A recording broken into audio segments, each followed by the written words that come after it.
Typhoid बुखार से कैसे छुटकारा पाएं? यह बुखार बैक्टीरियल इन्फेक्शन की वजह से होता है।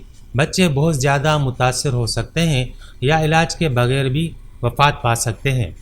टाइफाइड बुखार साल्मोनिया टाइज्मी की वजह से होने वाली एक बैक्टीरियल बीमारी है। बुखार की ये किस्म तरक्की याफ्ता ममालिक में एक अहम खतरा बन चुकी है। सालाना आलमी सतह पर टाइफाइड बुखार की 21 मिलियन अमवात के 2,02,000 केस रिपोर्ट होते हैं। टाइफाइड बुखार एक मुहलिक मर्ज और छूत की बीमारी है।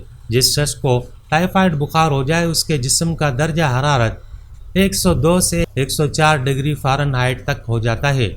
इस बीमारी का ज़्यादातर हमला बारिश, गर्मी और ख़िज़ा के मौसम में होता है।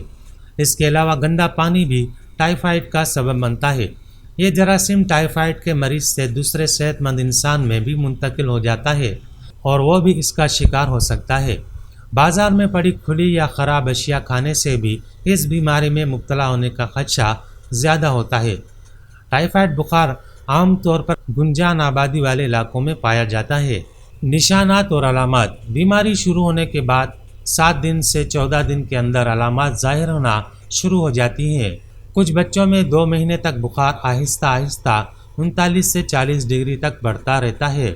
सर दर्द, गले की खराबी, थकावट, ताकत में कमी, कब्ज़, डायरिया, पेट और छाती पर आर्जी गुलाबी धब्बों का पड़ना बुखार की अलामत जैसे ज़ाहिर हों फौरी तौर पर डॉक्टर को दिखाया जाए। लेकिन अगर इलाज से गफलत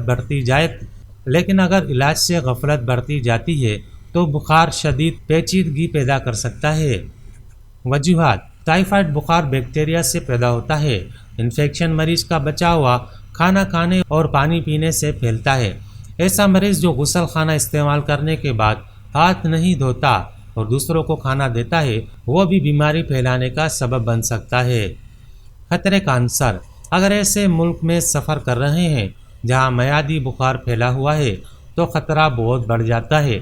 जिन लोगों में क़ुव्वत मुदाफ़ियत की कमी होती है वो जल्दी इन्फेक्शन का शिकार हो जाते हैं। एहतियाती तदाबीर: मरीज़ का बुखार उतरने में 2 से 3 हफ्ते लग सकते हैं। जब तक बुखार पूरी तरह से न उतर जाए और सेहतियाबी न मिल जाए मरीज़ को आराम कराएं और जिस्म में पानी की कमी न होने दें। इसके लिए ज़्यादा से ज़्यादा पानी पिलाएं और मुख्तलिफ मशरूबात भी पिलाएं। बुखार को चेक करते रहें।